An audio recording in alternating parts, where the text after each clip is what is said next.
ঢাকা চট্টগ্রাম রেলপথের দূরত্ব কমাতে নারায়ণগঞ্জ থেকে কুমিল্লার লাকসাম পর্যন্ত কর্ডলাইন নির্মাণের সিদ্ধান্ত নিয়েছে রেলওয়ে। ৮১ কিলোমিটার দীর্ঘ এই প্রকল্প বাস্তবায়নের উদ্যোগ আগেও কয়েকবার অদৃশ্য কারণে স্থগিত করা হয়। বন্দরের দৌলি চোরাপাড়া এলাকা দিয়ে কর্ডলাইন স্থাপনের পরিকল্পনা চলছে। সিটি কর্পোরেশনের বেশ কিছু এলাকায় চলছে প্রাথমিক সমীক্ষা।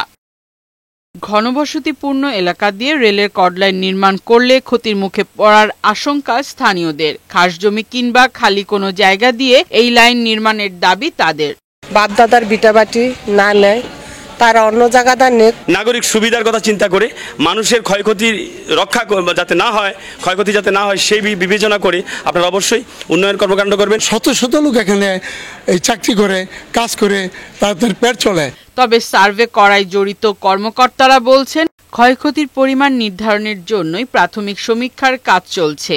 ইতিমধ্যে সম্ভাব্য ৩টি লাইনের সমীক্ষা চালানো হয়েছে। সরকার চাইবে যতটুকু ক্ষতি কম করে জনগণকে সেভ রেখে এই প্রকল্প বাস্তবায়ন করবে, সরকার ততটাই লাভবান হবে। ফিজিবিলিটি স্টাডি বা সম্ভাব্যতা যাচাই পর্যায়ে আছি, এটার সমীক্ষা কাজ চলছে, এই জন্য আপনাদের সার্বিক সহযোগিতা আমরা চাচ্ছি।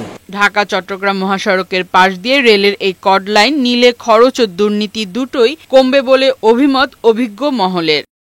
ফারহানা শিমু, বৈশাখী সংবাদ।